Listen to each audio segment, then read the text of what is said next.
Olá, pessoal! Estamos começando mais um podcast da segunda-feira e começando também uma nova série no Radiação que vai falar sobre família, uma família como a sua. Mas antes disso, seja bem-vindo, Júnior.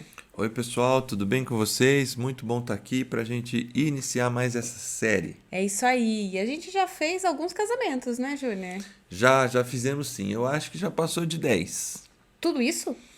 Eu acho que sim, quando estava vendo o roteiro aqui, eu tô tentando puxar pela memória aqui, acho que uns 10 já foi. Que legal, dá mais ou menos uma média de um por ano, se contar desde o primeiro É, casamento, verdade, né? verdade.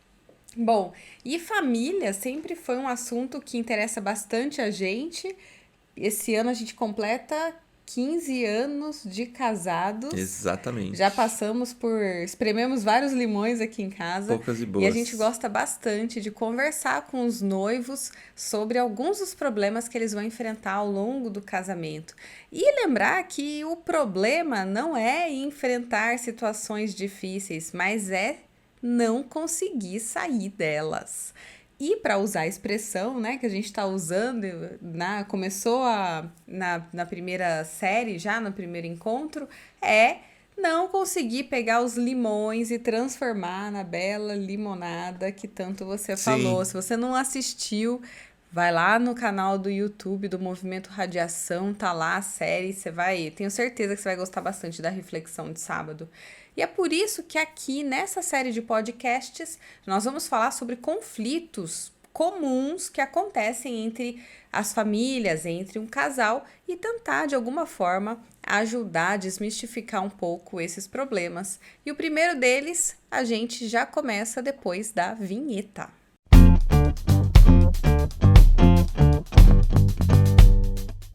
Bom, Júnior, lembrando que essa série é baseada na This Is Us, que é uma série super leve, uma série boa.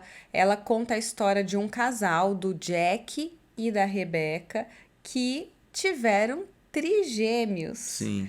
E aí tudo começa aí. Esse é o pontapé inicial. A história dá muitas voltas, vai para frente, vai para trás, conta bastante detalhes da vida deles, mas é a história dessa família, como que desenrola os vários enredos de cada personagem. Então, se você está procurando uma série, fica a dica, você encontra tanto na Amazon quanto no canal da Fox, que agora se chama Star, e eles não são patrocinadores da gente, então não vamos ficar fazendo propaganda deles, né, Júnior? Sim. Mas é legal porque nós vemos vários conflitos e alguns deles a gente quer trazer para esse podcast. Nós tivemos acesso a um artigo que foi escrito pela Sueli Buriasco. Ela é uma mediadora de conflitos, tem MBA em gestão de pessoas, já escreveu vários livros e ela aponta alguns principais problemas que acontecem nas famílias, que são finanças,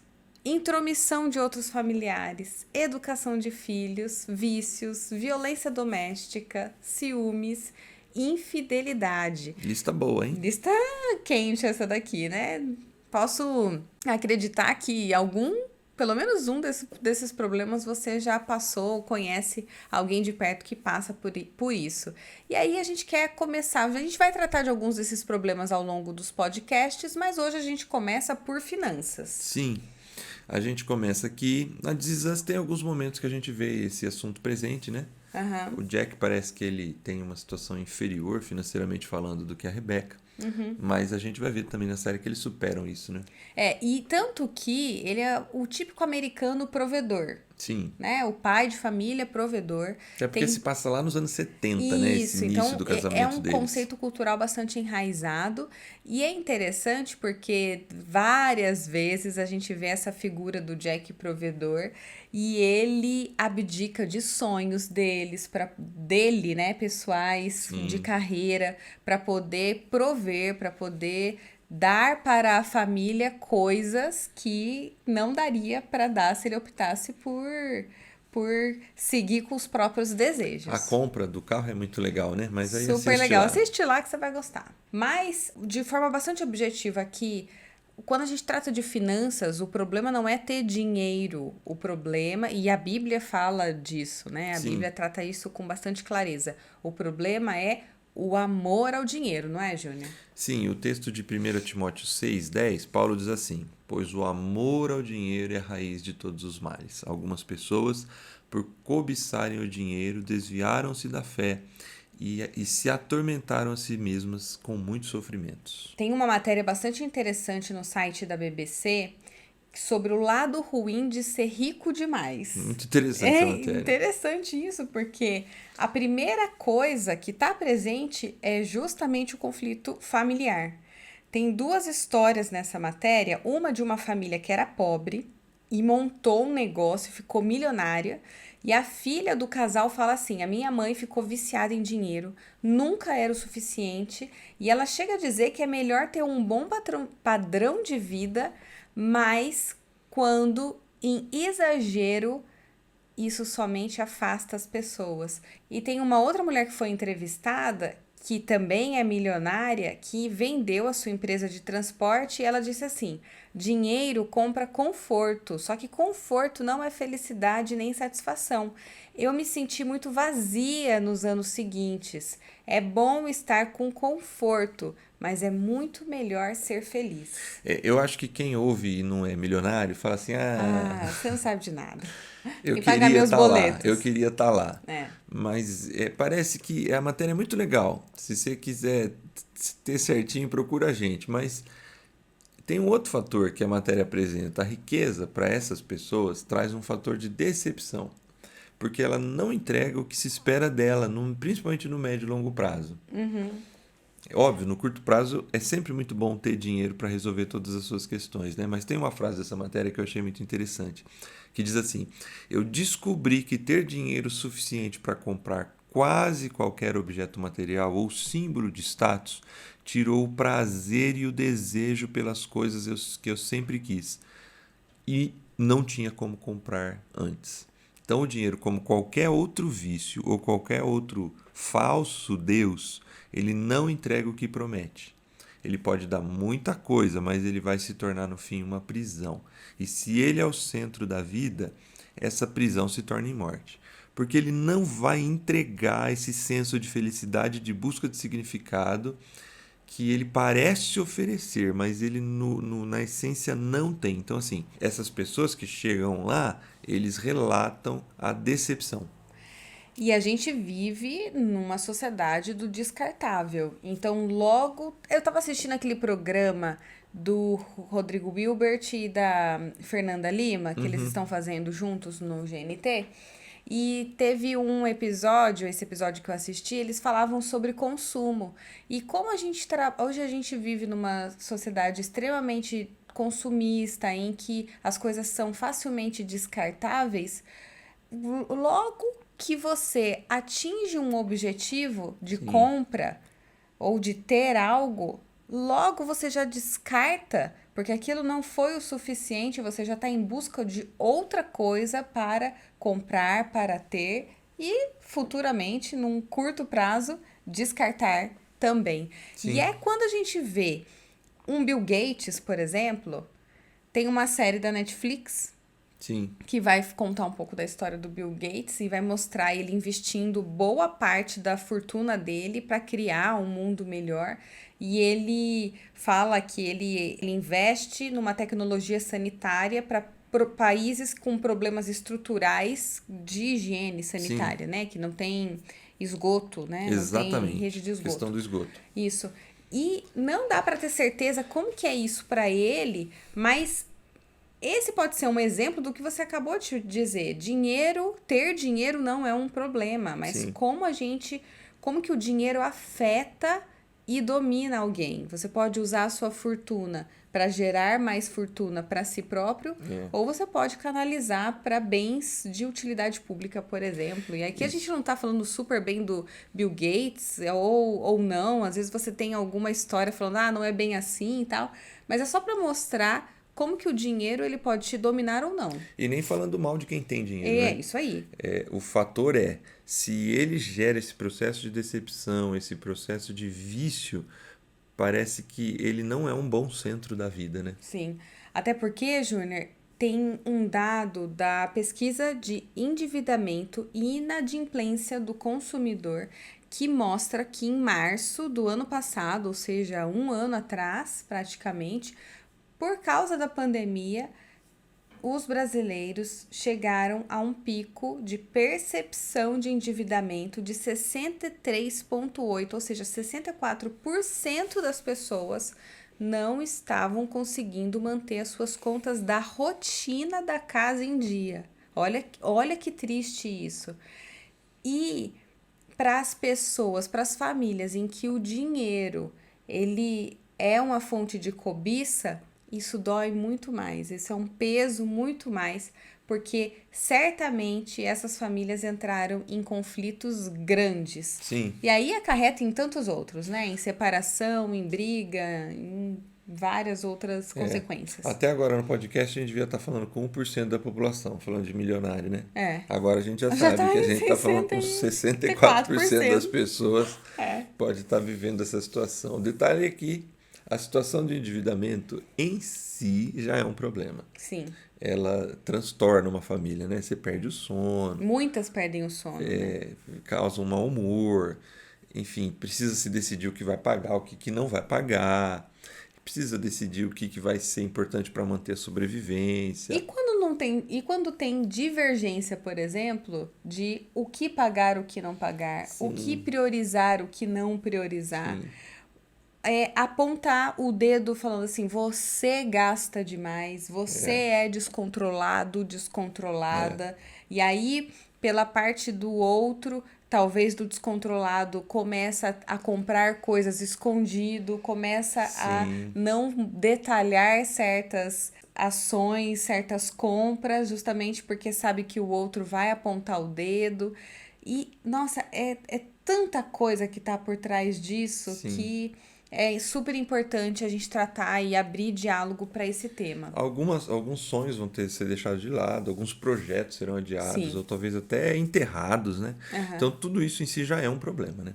Sim. O Ricardo Pereira é um educador financeiro, ele é sócio do site Dinheirama e ele abordou esse problema, porque ele fala que a falta de diálogo franco, honesto, compromissado sobre o assunto, sobre dinheiro, se torna um fator de risco, porque muitos casais não se sentam para montar um planejamento financeiro para a sua família. E aí é o caso, enquanto não está em crise, beleza, a gente vai relevando, né? Vai levando e vai levando a vida. Agora, quando nós estamos diante de uma crise de um casal que tem o dinheiro no centro, né? Que tem o dinheiro como foco de vida, como o centro da família, aparece coisas como a culpa é sua, não sou eu o culpado, você sempre faz isso. Ao invés de sentar e falar como é que a gente vai sair disso, o que é que a gente precisa reorganizar aqui, vamos pegar a nossa planilha ou pela primeira vez vamos montar uma planilha ou vamos ser francos um com o outro, qual é o seu ponto de dor, quais são os gatilhos que te fazem gastar ou que nos fazem gastar, onde a gente está tirando dinheiro, né, indo dinheiro pelo ralo e a gente não está percebendo. Entender que é um problema dos dois. Sim. Às vezes originado por um. Isso. Mas que quando a gente tá falando de casal, o problema é dos dois. Então, se você é aquele que aponta o dedo, presta atenção. Porque se você tá numa família, o problema não é do outro, o problema é dos dois. O problema é nosso, né? É nosso. Isso foi um acordo nosso lá atrás, né? Foi.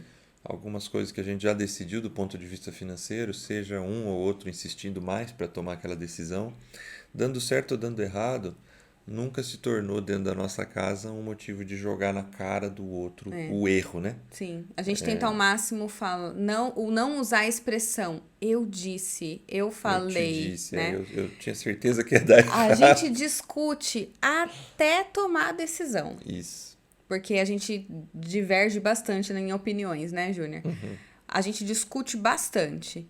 Mas depois de discutido e a gente tomou uma decisão, beleza, vai a sua opinião e não a minha, vira a opinião dos dois. E aí, se der errado, é dos dois a culpa. E se der certo, é dos dois também. A parte boa é essa, né? Sim. Eu gostaria de acrescentar que quando o dinheiro é o centro, porque você tem que sempre, você que está ouvindo, fazer esse discernimento. Às vezes tem uma crise financeira e isso será um problema para a família, ponto. Porque isso é um Na vida problema. a gente passa por diversas crises. A de finanças pode ser que você nunca tenha passado, mas para a maioria dos brasileiros ela vai 64%. vir. Ela vai vir. O lance é quando o dinheiro é o centro. Então, assim, outra coisa que eu quero acrescentar. Quando as coisas não caminham, não progridem como se espera, não necessariamente por uma crise, mas assim, sabe? Não tem a promoção, as coisas não estão indo do jeito que se esperava, né? Existe um processo de desencantamento. E óbvio, esse desencantamento às vezes ele pode ser legítimo, mas não dá para fugir dessas opções. Ou foi um erro desde o começo, né, a aproximação, por vários motivos, ou a construção do relacionamento tem bases erradas e o dinheiro sempre vai ser uma base ruim de sustentação para um casamento, ou esse amor ao dinheiro vai cegando o que era amor no relacionamento e vai gerando esses males, esse desassossego que Tiago diz lá no texto que a gente leu no início. Júnior, a pergunta que não quer calar então, dá para fazer uma limonada desse limão azedo? Sim, tem que dar, né?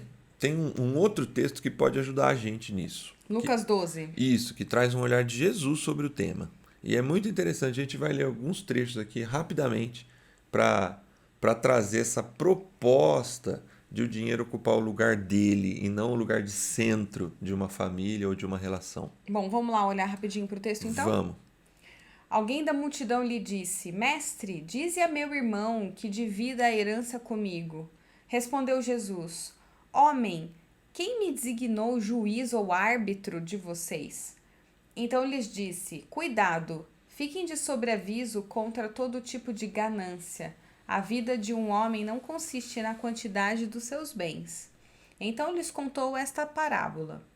A terra de certo homem rico produziu muito bem. Ele pensou consigo mesmo: O que vou fazer? Não tenho onde armazenar minha colheita. Então disse: Já sei o que vou fazer. Vou derrubar os meus celeiros e construir outros maiores, e ali guardarei toda a minha safra e todos os meus bens. E direi a mim mesmo: Você tem grande quantidade de bens armazenados para muitos anos. Descanse, coma, beba e alegre-se.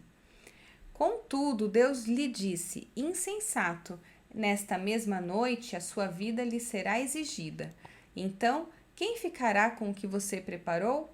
Assim acontece com quem guarda para si riquezas, mas não é rico para com Deus. Bom, aqui a gente faz uma primeira parada e a gente percebe que é importante ser rico para com Deus. É muito legal essa frase de Jesus, né? A riqueza de um homem, de uma mulher, né? Não consiste em seus bens materiais, mas naquilo que ele constrói de maneira integral. Porque, veja, o texto não está criticando, lê de novo depois Lucas 12 aí. Ele não está criticando o homem ser rico, o homem ter tido uma boa produção, o homem ter construído novos celeiros. O está criticando essa falta de sentido para a vida, porque ele diz assim: já que eu tenho muita coisa, agora eu vou descansar, comer, beber, me alegrar. Ele só está pensando no curto prazo. E o texto vai dizer assim: essa ganância vai te destruir. Ele não está construindo uma vida integral, uma vida em que tem preocupações com qualidade de vida dele, saúde, família, higiene mental, produtividade criativa, devoção a Deus. Isso é, ele não tem um estilo de vida que faça a diferença. A vida dele está centrada na ganância em utilizar o dinheiro dele, em consumir. É interessante. E é uma vida leviana, né? Ah, agora que eu tenho, então agora eu vou só curtir. Aproveitar. Não tem problema curtir. Não. O problema é você não conseguir, você não encontrar um propósito para você ter tanto, É isso aí. em ter tanto, né? Vamos continuar? Vamos. Dirigindo-se aos seus discípulos, Jesus acrescentou: Portanto, eu lhes digo, não se preocupem com as suas próprias vidas, quanto ao que comer, nem com os seus próprios corpos, quanto ao que se vestir. A vida é mais importante do que a comida, e o corpo mais do que as roupas. Contudo, observem os corvos, não semeiam nem colhem, não têm armazéns nem celeiros. Contudo, Deus os alimenta. e vocês têm muito mais valor do que as aves. Quem de vocês, por mais que se preocupe, pode acrescentar 1 hora que seja a sua vida? Visto que vocês não podem sequer fazer uma coisa tão pequena, por que se preocupar com o restante? Observem como crescem os lírios. Eles não trabalham nem tecem. Contudo, eu lhes digo que nem Salomão, em todo o seu esplendor, vestiu-se como um deles. Se Deus veste assim a erva do campo, que hoje existe e amanhã é lançada ao fogo, quanto mais vestirá vocês, homens de pequena fé. Não busquem ansiosamente o que hão de comer ou beber. Não se preocupem com isso, pois o mundo pagão é que corre atrás dessas coisas, mas o Pai sabe que vocês precisam delas. Busquem, pois, o reino de Deus, e essas coisas lhes serão acrescentadas. Eu queria pegar uma das últimas frases que você leu do texto. O Pai sabe que vocês precisam delas. Não existe um desprezo das coisas nesse texto aqui. Existe uma preocupação de Jesus em perceber que a vida ela é muito passageira para ela ser centrada na ganância. Então, assim, esse texto não é um convite a não planejar, a não se preocupar com nada, não correr atrás de sonhos e não se dedicar naquilo que faz. Existe aqui uma relação de prioridade. E ele diz assim, busque os valores do reino de Deus e as outras coisas vão ser acrescentadas. Então, assim, quem tem muito ou quem tem pouco, busque o reino de Deus e lide com a vida. Confie que Deus está cuidando no muito e no pouco.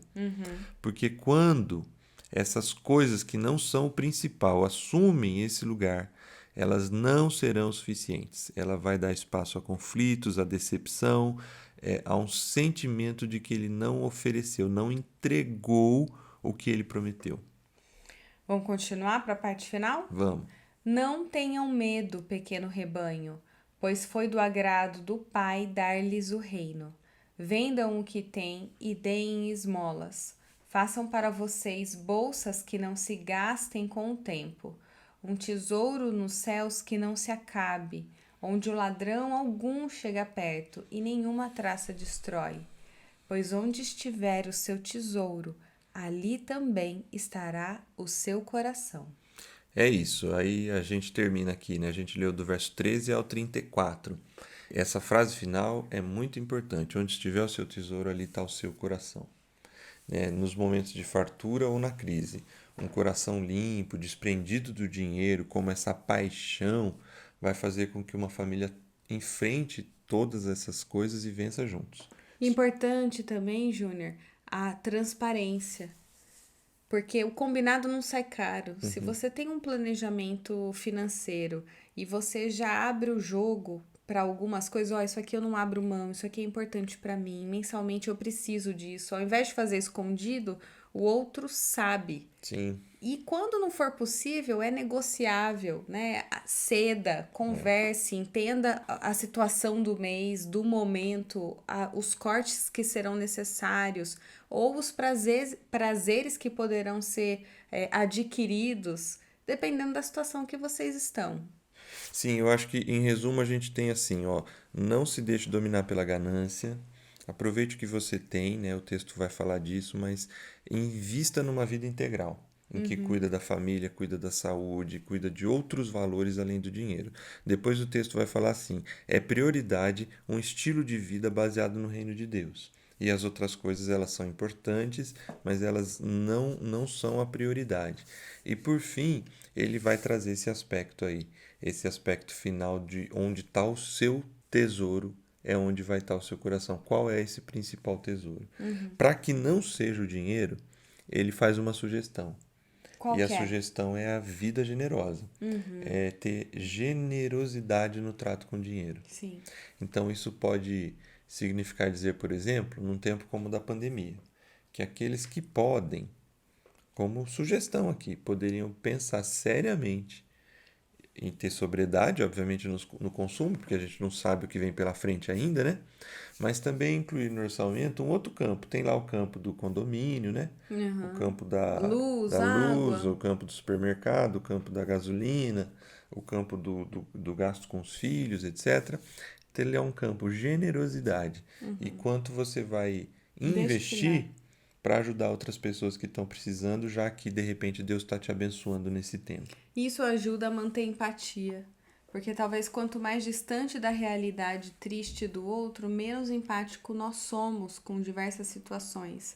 E se a generosidade faz parte do seu dia a dia, talvez seja uma maneira que você tem de estar em contato com a dor do outro, entender um pouco a situação do outro, mesmo que não seja a sua nesse momento. Sim. Chegamos ao final? Chegamos. É isso? É isso. Essa série promete, hein? Vai vir coisa boa por aí. A semana que vem a gente pega um outro tema, quem sabe até com um convidado a mais junto com a gente aqui para ajudar a gente a desenvolver a questão da intromissão de outros familiares na vida do casal. Esse tema é bom. E a educação dos filhos. Intromissão, olha aí. Bom, pessoal, excelente semana a todos. A gente volta então com mais novidades na semana que vem. Tchau, tchau. Tchau, pessoal.